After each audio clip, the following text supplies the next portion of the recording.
Conferred S P എന്ന നിലക്കില് ego അദ്ദേഹത്തിന് നല്ലോണ്ടെന്ന് തോന്നുന്നു അല്ലേ? അതെ, അദ്ദേഹത്തിന്റെ പ്രശ്നം എന്ന് പറഞ്ഞാൽ ഈ ഡയറക്ട് IPS-കാരെ മുഴുവൻ കുറ്റം പറ്റി പറയുക. സത്യത്തിൽ ഇതിന്റെ അകത്ത് ഈ IPS അസോസിയേഷനെ പറ്റിയ പാകപ്പിഴെന്ന് പറഞ്ഞാൽ ഇവർക്ക് ഇതൊന്നും അറിയത്തില്ല. ഇവര് ശരിക്കും ഡയറക്ട് IPS-കാരെ ഇഷ്ടമല്ല. കാരണം ആ പ്രൊമോട്ട് ചെയ്തതായിട്ടുള്ള അസോസിയേഷൻ IPS അസോസിയേഷൻ ഇങ്ങനെ ഒരു പരാതി ഈ MLA-യുടെ ഒരു ബൈറ്റിന്റെ ഒരു ചെറിയ ഭാഗം ഇവര് തെറ്റിദ്ധരിച്ചു. അതായത് ഒരു ചെറിയ ഭാഗത്തിൽ എങ്ങാണ്ട് ഈ IPS-കാരെന്ന് പറഞ്ഞ എന്തോ ഒരു ജനറൽ ആകുന്ന സ്റ്റേറ്റ്മെന്റിൽ എന്തോ ഒരു സാധനം. പക്ഷേ ഈ കേൾക്കുന്നവൻ പറയുന്ന ആളുടെ ഉദ്ദേശമല്ലല്ലോ കേൾക്കുന്ന ആൾക്ക് തോന്നുന്നത്. അപ്പൊ ഇവർക്ക് അങ്ങനെ തോന്നി. അതിന്റെ പേരിൽ കുറച്ച് ആൾക്കാര് മറ്റേ ഈ കാള പറ്റുന്ന കെട്ടപ്പോൾ കയറെടുത്തിറങ്ങി. എന്നിട്ട് ആ റെസൊല്യൂഷനും പാസ്സാക്കി, നാണവും കെട്ടു, MLA മാപ്പ് വിട്ടു. ഇപ്പം പുറത്തിറങ്ങി തുണിയിടാതെ പുറത്തിറങ്ങാൻ പറ്റാത്ത അവസ്ഥയായി. KPA അസോസിയേഷൻ തിരിച്ചും പറഞ്ഞു. നാറി നാട്ടിക്കേസായിട്ടിരിക്കും. ഒരാവശ്യമില്ലായിരുന്നു ഒരു പ്രൊമോട്ടിംഗ് വേണ്ടി രക്ഷിക്കുന്നത്. കാരണം ഈ പ്രൊമോട്ടിമാർക്ക് ഡയറക്ട് IPS-കാരുമായിട്ട് യാതൊരു താല്പര്യമില്ല. എസ്പെഷ്യലി ഇവന്.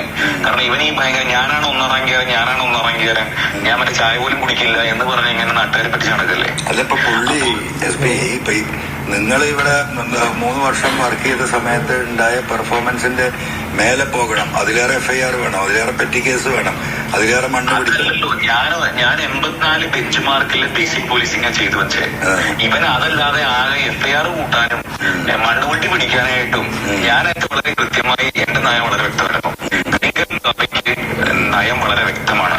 കൃത്യമായി ലൈസൻസിംഗ് ഉണ്ട്. അതിന് ലൈസൻസ് ഇല്ലാത്തതിന് പറ്റില്ല. കാരണം ജില്ലയിൽ ആകെ ലൈസൻസ് ഉള്ള പണ്ട് കാലത്ത് ഏതൊരു ഒരെണ്ണമാണ്.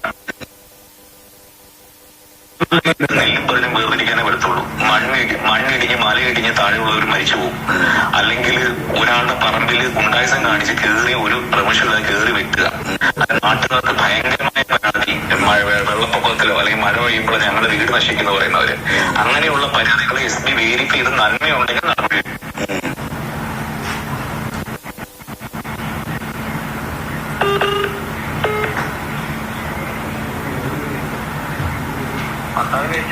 ഇല്ല, ഞാനൊരു കോളിലാണ്, വാട്സാപ്പിലാണ് സാർ.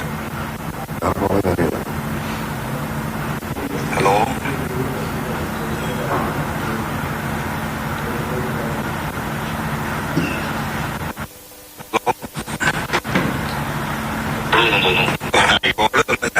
റിജക്ട് ചെയ്തപ്പോ ആക്സെപ്റ്റ് ബട്ടൺ ആയിപ്പോയി.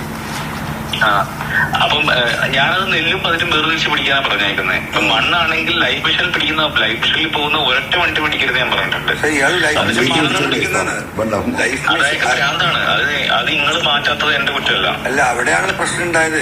SP, അതായത് അമരമ്പലം പഞ്ചായത്തില് 827 വീട് എന്തോണ് കഴിഞ്ഞ പ്രാവശ്യത്തെ ബഡ്ജറ്റിൽ നമ്മൾ പണം വെച്ചത്. സ്റ്റേറ്റിൽ ഏറ്റവും കൂടുതൽ വീട് ഉള്ളതിന് സ്റ്റേറ്റിന്റെ അവാർഡ് വാങ്ങിയ പഞ്ചായത്ത് നിലമ്പൂരില്. അവിടെ ആ മുറ്റത്തുനിന്ന് മണ്ണിടാൻ സമ്മതിക്കില്ലെന്ന്. എന്നിട്ട് ഞാൻ തലക്കസുഖം. ഞാനതിന് എന്താ പറയുക, ഒരു പോലീസ് ഒരു SP ഇരുന്നിട്ട് ഇങ്ങനെ ചാടിക്കുമ്പം അതിന് തലക്കസുഖം എന്നല്ലാതെ ഞാൻ അതിനെ കുറച്ച് എന്താ അതിന് മിനിമം പറയാനുള്ള പറ്റും എനിക്ക്. അവിടെ അല്ല, ആ ഒരു ഫൈറ്റിലല്ലേ തുടങ്ങിയത്. ഞാൻ പിന്നെ പാർക്കിലെ കേസ് പറയാൻ കാരണം എന്താ വെച്ചാൽ എനിക്ക് ഒരാളെ കുറിച്ച് നമ്മൾ അഭിപ്രായം പറയുമ്പോ എന്റെ അനുഭവം എനിക്ക് പറയാലോ. അതെ 8 മാസമായി. ഒറ്റ കാര്യമുള്ളൂ, എനിക്കറിയത്തില്ല നിങ്ങൾ ഇടിച്ചിൽ ഓൺടോട്ടറായിട്ട് എങ്ങനെയാണ് റിലേഷൻഷിപ്പ് എന്നുള്ളത്. അങ്ങനെയാണ് ഇയാൾ സപ്പോർട്ട് ചെയ്യുന്ന ഈ കേരള പോലീസിലെ ഒരു വ്യക്തി അന്മാർ രവികുമാർ. പണ്ടുകാലത്തോട്ട് പരിചയമുള്ള ആളായിരിക്കും. അയാളെന്തിനാണ് നിങ്ങൾ സപ്പോർട്ട് ചെയ്യുന്നത് എനിക്കറിയില്ല. അല്ല, എംആറിന്റെ കാര്യം SPക്ക് അറിയില്ലേ? ഇപ്പൊ ഞാൻ ഇന്നലെ പറഞ്ഞല്ലോ സാജൻ സ്കറിയന്റെ കാര്യം. സർവശക്തനാണല്ലോ. അല്ല, അതായിക്കോട്ടെ, അത് അതിലേറെ വലിയ സർവശക്തൻ മോളിലുണ്ടല്ലോ, നമ്മളൊക്കെ വിശ്വസിക്കുന്നത്. അതിനപ്പുറം ആരുമില്ലല്ലോ. അതായത് ഈ സാജൻ സ്കറിയയുടെ കേസിൽ, മറുനാടൻ മലയാളിയുടെ കേസില് ഇപ്പൊ ഞാൻ അന്ന് സംസാരിച്ചല്ലോ, അതിൽ എന്താണ് നമ്മുടെ ഇലക്ട്രോണിക്സ് ആക്ടില് 2000 കമ്മ്യൂണിക്കേഷൻ ആക്ടില് ഈ പറയുന്ന 66F അട്രാക്ട് ചെയ്യുമെന്ന് പ്രോസിക്യൂഷൻ ലീഗൽ ഒപ്പീനിയൻ കൊടുത്ത പോലീസ് ചോദിച്ചിട്ട് അത് വന്നു കഴിഞ്ഞാൽ അത് ടെററിസാണ്. 14 കൊല്ലത്തെ ഇംപ്രീസ്മെന്റ് ആണ്, ജാമ്യമില്ല. അത് നിങ്ങൾ ശ്രദ്ധിച്ചു പഠിച്ചിട്ടുണ്ടാവും എനിക്കറിയാം. അപ്പോ ഈ വിഷയം വന്നപ്പോ ഈ ചങ്ങാതിക്ക് നല്ല വരുമാനം ഉണ്ടല്ലോ. കേട്ടതല്ല, അത് ആൾമോസ്റ്റ് നമ്മൾ SPക്ക് അറിയുന്നുണ്ടാവും. ഈ സാജൻ സ്കറിയയുടെ ആളുകള് ഇദ്ദേഹത്തെ ബന്ധപ്പെട്ടിട്ട് 2 കോടി രൂപയാണ് ഓഫർ ചെയ്തത്. MR അജിത് കുമാർ, നിങ്ങളത് കേട്ടിട്ടില്ലേ? ഇപ്പൊ ഇതിൽ പ്രശ്നം നടക്കുന്നുണ്ട്. അദ്ദേഹത്തിന് 1.5 കോടി, ആദ്യം 1 കോടി കൊടുത്തു, പിന്നെ 50 ലക്ഷം കൊടുത്തു. ഇപ്പൊ ആ 50 ലക്ഷം 3 മാസം സമയം പറഞ്ഞതായിരുന്നു. അതിപ്പം 6 മാസമായി, 8 മാസമായി, 10 മാസമായി ആ പൈസ കൊടുത്തിട്ടില്ല. ആ ഒരു ഇഷ്യൂസ് നടക്കുന്നുണ്ട്. അത് സ്പീക്കർ അറിയോ? അതെനിക്കറിയില്ല കേട്ടോ. പക്ഷെ ഇദ്ദേഹം സ്വന്തമാണോ? അതൊന്നും ഇപ്പൊ ശശിസാറൊന്നും ഇപ്പൊ ഈ പൈസ വാങ്ങുന്ന അറിയില്ലല്ലോ. അങ്ങനെ അതറിയില്ല, അദ്ദേഹത്തിന് അറിയില്ല. പിന്നെ അദ്ദേഹത്തിന്റെ ഈ MRന്റെ മുഴുവൻ ബന്ധങ്ങളും ബിസിനസ്സുകാരുമായിട്ടാണ്. Full friends ബിസിനസ്സുകാരാണ്. അതറിയില്ല നിങ്ങൾക്ക്? നിങ്ങളിപ്പോ കുറെ കാലം അദ്ദേഹത്തിന് കീഴിൽ നിന്നല്ലേ? അദ്ദേഹത്തിന് തൃശ്ശൂർ ഊറിൽ ഭാര്യ വീട്ടിട്ട് അവിടെ കുറെ ബിസിനസ് പരിപാടികളൊക്കെ കേട്ടിട്ടുണ്ട്. പലരും തമിഴ്നാട്ടിൽ ബിസിനസ് അവിടെ ഉണ്ട്, ഇവിടെ ഉണ്ട്. ഇതൊക്കെ ഉണ്ടല്ലോ.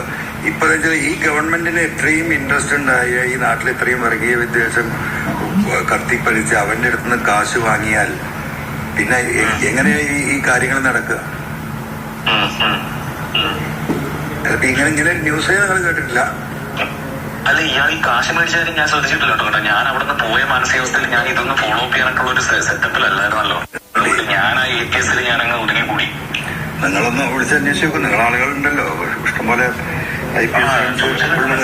ഞാൻ ഈ കഴിഞ്ഞ 8-9 മാസത്തില് ആന്റി ടെററിസ്റ്റ് സ്കൂളിൽ ബേസിക് കാര്യങ്ങൾ ചെയ്തിരിക്കുകയെന്നല്ലാതെ, കുറച്ച് ആവശ്യങ്ങൾ പിടിച്ചെന്നല്ലാതെ ഞാൻ ഈ യുവമാർ എന്തെങ്കിലും കാണിക്കുകയോ സംസാരിക്കുകയോ ഒരു പോയിട്ടില്ല. ഇതിപ്പം യുവമാരായിട്ട് സജസ്റ്റ് ചെയ്തിട്ടല്ല എന്നോട്. MR അജിത് കുമാർ അല്ലേ ഇപ്പം ഈ ശശിനെ സപ്പോർട്ട് ചെയ്യുന്നത്? അതെ, ഒറ്റ ഒരാളേ ഉള്ളൂ, MR Ajith Kumar. That's only person. അപ്പം പുള്ളിയുടെ ഇൻട്രസ്റ്റ് എന്താ? ഈ പറഞ്ഞതുപോലെ തന്നെയാണ് കാര്യങ്ങൾ. പുള്ളിയുടെ ഫ്രണ്ട്സ് ഒക്കെ ഈ ബിസിനസ് സർക്കിളിൽ പെട്ട ആളുകളാണ്. ഇയാള് പണ്ട് പാലക്കാട് SP ആയിരുന്ന സമയത്ത് ഇയാൾ SP ആയിരുന്നു. ഇയാള് ബാക്കിയുള്ളവരുടെ നീതി ന്യായം പറഞ്ഞാൽ MR അജിത് കുമാർ ഒരു സ്ഥാനം പിടിച്ചു പറഞ്ഞാൽ എന്തും ചെയ്യും. അത് തല്ലാൻ പറഞ്ഞാൽ തല്ലും, കൊല്ലാൻ പറഞ്ഞാൽ കൊല്ലും. അടിമക്കളാണ്. അതുകൊണ്ടാണ് അവിടെ ഇരുത്തിയിരിക്കുന്നത്. ഒറ്റയ്ക്ക് ഇറക്കുന്നത്. ഇയാൾ പണ്ട് തൃശ്ശൂരായി റേഞ്ച് ഏജ് ആയിരുന്നു 3-4 വർഷം. അന്ന് അപ്പം ആ ബന്ധങ്ങൾ മലപ്പുറത്തുണ്ട്. അപ്പൊ മലപ്പുറത്തിന്റെ എല്ലാ കൊട്ടേഷൻസും ശശി ഇരിക്കുന്നതുകൊണ്ട് ശശി ഒന്നും മൈൻഡ് ആകത്തില്ല. ശശി നീതി ന്യായവും മറ്റതൊക്കെ പറഞ്ഞാൽ MR ഒരു സാധനം പിടിച്ചാൽ പിന്നെ ആ ഏരിയയിലോട്ട് പോകത്തില്ല.